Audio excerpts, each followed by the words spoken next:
Semuanya, perkenalkan nama saya Naila Bagustejo. Jadi di video kali ini saya akan menyelesaikan tugas mingguan pada tutorial penelitian operasional 2 di modul 3 dan juga modul 4. Tanpa berlama-lama, mari kita menyelesaikannya. Di sini ada soalnya. Jadi UMKM Tahu Bandung Sutra di Cilegon ini akan mengirimkan tahu dari pabrik menuju pedagang keliling sebagai tujuan akhir. Terdapat beberapa alternatif jalur distribusi dengan biaya transportasi yang berbeda. Diminta kita akan menentukan jalur distribusi yang paling optimal agar biaya transportasi itu dapat minimalkan menggunakan metode forward pass. Jadi pada soal ini kita itu diminta untuk mencari jalur distribusi dengan biaya yang paling minimum dari pabrik menuju ke pedagang. Metode yang digunakan ini adalah forward pass, yaitu jalur yang dibaca dari awal ke tujuan, namun perhitungan ini akan dilakukan dari tahap terakhir ke awal karena nilai pada tahap sebelumnya itu bergantung pada tahap-tahap berikutnya. Jadi di sini ada 3 stage. Yang pertama ini stage 3, stage 2, dan juga ada stage 1. Jadi kita langsung menyelesaikan aja di stage 3. Jadi pada tahap ini terdapat biaya dari kota menuju tujuan akhir, yaitu pedagang kan. Jadi kota 3 ke tujuan itu sebesar 16. Selanjutnya untuk kota 4 ke tujuan itu adalah 14. Jadi nilai 16 dan juga nilai 14 ini diambil langsung dari soal sebagai biaya dari kota terakhir menuju ke tujuan, sehingga menjadi sebuah dasar perhitungannya nanti. Kita lanjut ke stage 2. Jadi di sini stage 2 itu dari kota 1 ke kota 3 itu biaya pada soalnya ini adalah 20. Kemudian akan kita tambahkan dengan biaya dari kota 3 ke tujuan, yaitu 16. Jadi di sini kita tulis, kita isi sama dengan 20 ditambah dengan 16. Sama dengan 36. Jadi total biaya melalui kota 3 ini menjadi 36. Selanjutnya dari kota 1 ke kota 4 ini biaya pada soal ini adalah 24. Jadi ditambahkan dengan biaya dari kota 4 ke tujuan yaitu 14. Jadi sama dengan 24 ditambah dengan 14 sama dengan 38. Kita cari nilai yang minimum di sini sama dengan min, kita drag aja. Nah, di sini terlihat bahwa 36 ini kecil. Jadi inilah yang dipilih jalur melalui kota 3. Selanjutnya, dari kota 2 ke kota ketiga ini tuh biayanya adalah 22. Nanti kita akan tambah dengan biaya dari kota 3 ke tujuan yaitu 16. Jadi di sini sama dengan 22 ditambah dengan 16. Totalnya menjadi 38. Selanjutnya, dari kota 2 ini ke kota 4. Biayanya adalah 19. Jadi sama dengan 19 ditambah dengan 14. Totalnya menjadi 33. Jadi di sini juga kita cari yang minimumnya. Minimumnya di sini adalah 33. Jadi di sini kita isi 36 itu adalah kota 3, lalu 33 ini adalah kota 4. Oke, selanjutnya kita langsung ke stage yang pertama. Dari pabrik ke kota itu, biaya pada soalnya itu adalah 15. Kemudian ini akan ditambahkan dengan hasil yang sebelumnya, yang paling kecil yaitu 36. Jadi sama dengan 15 ditambah 36. Jadinya 51 totalnya. Selanjutnya, kota 2. Jadi kota 2 ini biayanya itu dari pabrik ke kota 2 adalah 20, ditambahkan dengan hasil sebelumnya yaitu 33. Jadi 20 ditambah 33. Totalnya menjadi 53. Lalu kita mencari yang minimum juga. Minimumnya 51 di kota 1. Kota 1. Lalu di sini untuk keputusannya ini berarti jalur distribusi yang paling optimal yaitu dari pabrik selanjutnya ke kota satu, lalu ke kota 3, dan terakhir adalah pedagang. Dengan biaya distribusi minimumnya itu sebesar 51. Teman-teman, selanjutnya untuk soal yang nomor 2 ini saya akan menyelesaikan di software RStudio. Jadi kalau kalian sudah masuk ke aplikasi RStudio pasti tampilannya akan seperti ini. Jadi yang pertama kita akan memilih file, habis itu memilih new project. Setelah itu existing directory, dan ini bisa disesuaikan filenya mau disimpan kemana ini sesuai teman-teman saja. Lalu memilih create project. Oke, jika sudah ada tampilan seperti ini, teman-teman langsung memilih ini yang di pojok kiri, selanjutnya RScript. Oke, untuk soal yang pertama, saya bacakan soalnya terlebih dahulu. Sebuah perusahaan logistik itu sedang membangun gudang distribusi terpadu yang terdiri dari beberapa aktivitas yang saling bergantung. Jadi diminta untuk menentukan jalur kritis menggunakan metode critical path method atau CPM. Untuk soalnya itu, aktivitasnya itu seperti pada tabel. Jadi soal ini itu akan diminta menentukan jalur kritis, yaitu jalur dengan durasi yang paling lama, yang menentukan total waktu penyelesaian proyek gitu. Oke, sebelumnya saya sudah mengerjakan sintaksnya, tapi jangan khawatir, saya akan menjelaskan satu persatu ke kalian semuanya.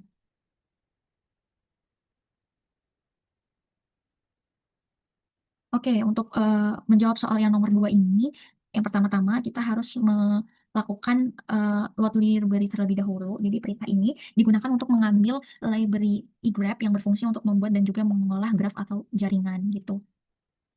Ini kita running saja terlebih dahulu. Oke. Selanjutnya, di sini kita akan mendefinisi aktivitas proyek dengan durasi dan dependensi. Jadi, di sini ada aktivitas dan juga durasi, di mana aktivitas dan durasi ini disesuaikan dengan eh, soal pada tabel ya. Jadi, memasukkan data dari aktivitas proyek, kolom aktivitas ini diberi nama aktivitas A sampai aktivitas I, dan kolom durasi itu berisi waktu pengerjaan masing-masing aktivitas gitu. Jadi, angka 8, 14, 10, dan seterusnya ini diambil dari tabel soal. Jadi, kita langsung klik run saja. Oke, selanjutnya di sini kita akan menginput dependensinya kan. Jadi data ini menunjukkan hubungan antara aktivitas sebagai contoh A ke B, lalu sebagai contoh kan A ke B, berarti aktivitas B ini hanya bisa dimulai setelah A selesai gitu.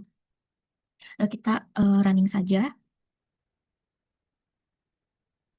Oke, setelah itu di sini kita akan membuat grafik dari dependensi aktivitasnya. Jadi fungsi G ini, fungsi G graph underscore from ini adalah suatu perintah yang digunakan untuk mengubah data dependensi menjadi graf yang berarah sehingga dapat divisualisasikan sebagai jaringan proyek. Jadi kita langsung klik running saja.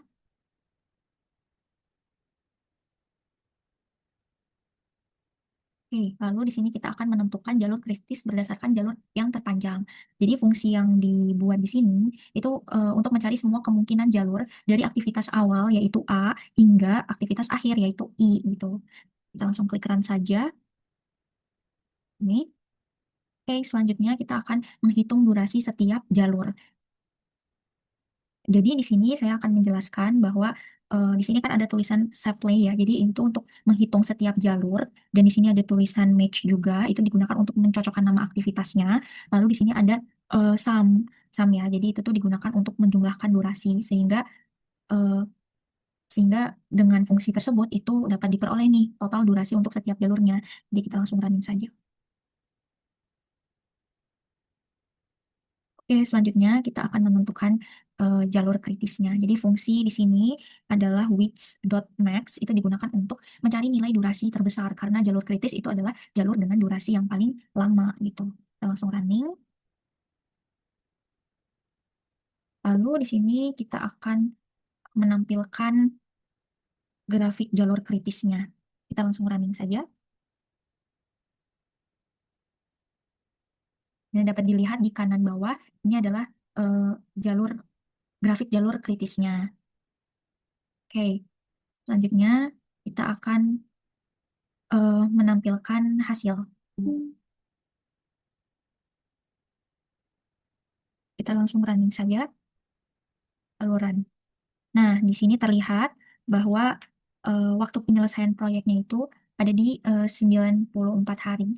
Jadi ini menggunakan fungsi total underscore duration ya. Jadi perintah yang digunakan untuk mengambil durasi maksimum sebagai total waktu penyelesaian proyek. Jadi totalnya itu adalah 94 hari. Dari hasil yang diperoleh, jalur jalur kritisnya itu adalah A, B, D, E, F, H, I dengan durasinya itu 940 hari. Artinya jalur ini merupakan jalur terpanjang dan menentukan lamanya proyek sehingga tidak boleh mengalami keterlambatan gitu.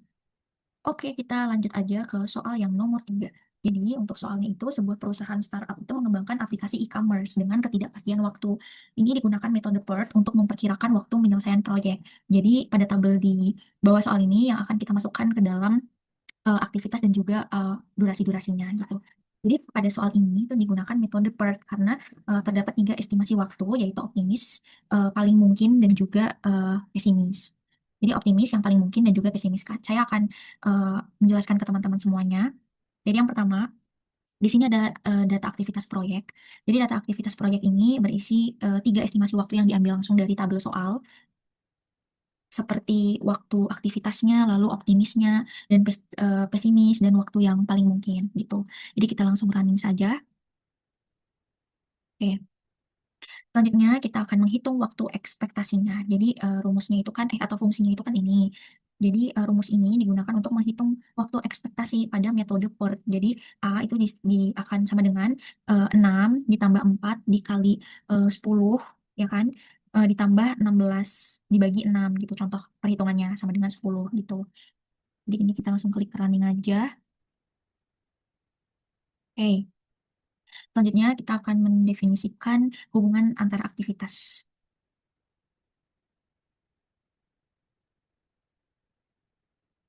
Oke, kita ini langsung running juga. Dan kita akan membuat grafik proyeknya. Kita langsung running saja. Karena apa penjelasannya sama seperti yang nomor 2 tadi.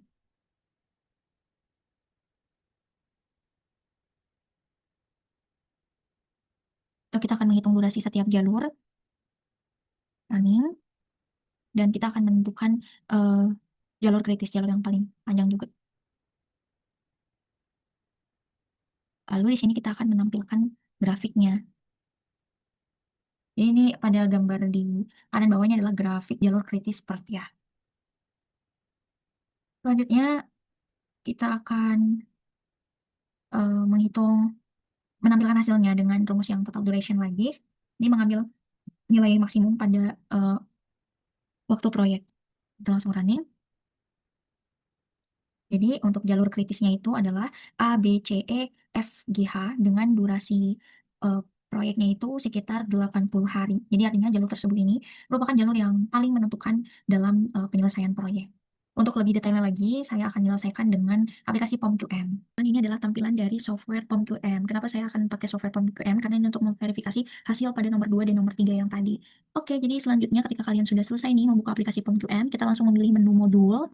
Selanjutnya, kita akan memilih di sini adalah ini project management karena berkaitan dengan penjadwalan proyek. Selanjutnya di sini ada pilihannya nih.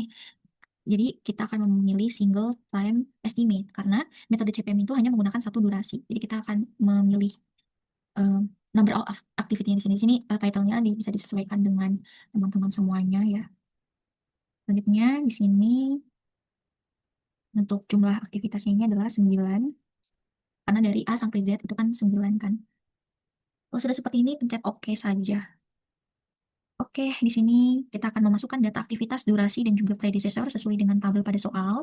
Jadi di sini A, aktivitasnya itu adalah 8, B adalah 14, C adalah 10, D adalah 18, E itu adalah 22, ya kan? Terus F 16, G itu 14, H itu 9, I itu adalah 7. Selanjutnya di sini predecessornya itu adalah 0, di sini ada A, B, D, E, terus apa? E, F, H. Jadi aktivitas A ini tidak memiliki predecessor ya. D ini berarti dia memiliki D ini dia memiliki dua predecessor yaitu B dan juga C. Sehingga diisi pada kolom pertama dan juga kedua itu. Lalu H itu memiliki dua predecessor juga yaitu F dan juga G. Jadi kita langsung solve saja. Nah, di sini dapat terlihat bahwa hasil yang diperoleh dari jalur kritis itu adalah A, B, D, E, F, H, I dengan durasi 94 hari. Artinya jalur tersebut merupakan jalur terpanjang yang menentukan waktu penyelesaian proyek gitu, teman-teman. Jadi sama kan, sama seperti RStudio tadi. Ini teman-teman save terlebih dahulu supaya teman-teman nggak hilang. Oke, ini form M nomor 2. Save. Oke. Selanjutnya nih untuk yang soal nomor 3 kita pilih mode, udah ya ini. Jadi kita pilih aja langsung metodenya di sini. Karena kita pakai triple time estimate kan, atau per. Karena dipilih karena menggunakan 3 estimasi waktu yang tadi sudah saya jelaskan. Sini kita title-nya teman-teman bisa sesuaikan di soal 3, 24, 0083. Itu nih saya. Lalu di sini kita akan memilih jalur aktivitasnya itu ada 8 sesuai dengan soal. Lalu klik OK. Oke. Oke, di sini sudah terlihat ya, di sini ada optimis, ada most likely, ada waktu pesimis, jadi kita sesuaikan aja dengan soal pada tabel itu. Di sini untuk optimistic time-nya, kita tulis sesuai dengan tabel yaitu 6, 8, 14, 12, 6, 8, 14, 12. 8, 6, 5, 4. Untuk waktu most likely-nya adalah 10, 12, 20, 18, 12, 10, 8, 6. Selanjutnya untuk waktu pesimisnya ini adalah 16, 18, 28, 26, 20, 16, 14, 10. Sebenarnya di sini untuk predecessor yang pertama itu tidak ada, yang kedua sorry, yang kedua A, yang C ini B, ini B, C, E, F, G. Oke, untuk yang predecessor yang kedua itu cuman di sini doang yang D. Jadi E itu memiliki dua predecessor, yaitu C dan juga D. Lainnya itu diisi sesuai dengan hubungan pada soal. Lalu kita klik solve. Nah, di sini bisa terlihat ya bahwa activities time-nya sama juga seperti di RStudio, yaitu 80,83 hari. Berarti hasilnya konsisten dengan RStudio. Jadi dapat dikatakan benar gitu. Jadi dapat disimpulkan bahwa hasil perhitungan menggunakan Excel, RStudio, dan POM-QM itu dapat diperoleh hasil yang konsisten dengan menentukan jalur optimal dan waktu proyek. Baik, mungkin sekian penjelasan dari saya. Jika ada kurangnya saya mohon maaf. Semoga video ini bisa membantu teman-teman untuk bisa memahami pada pengerjaan soal kali ini. Sampai jumpa di video selanjutnya.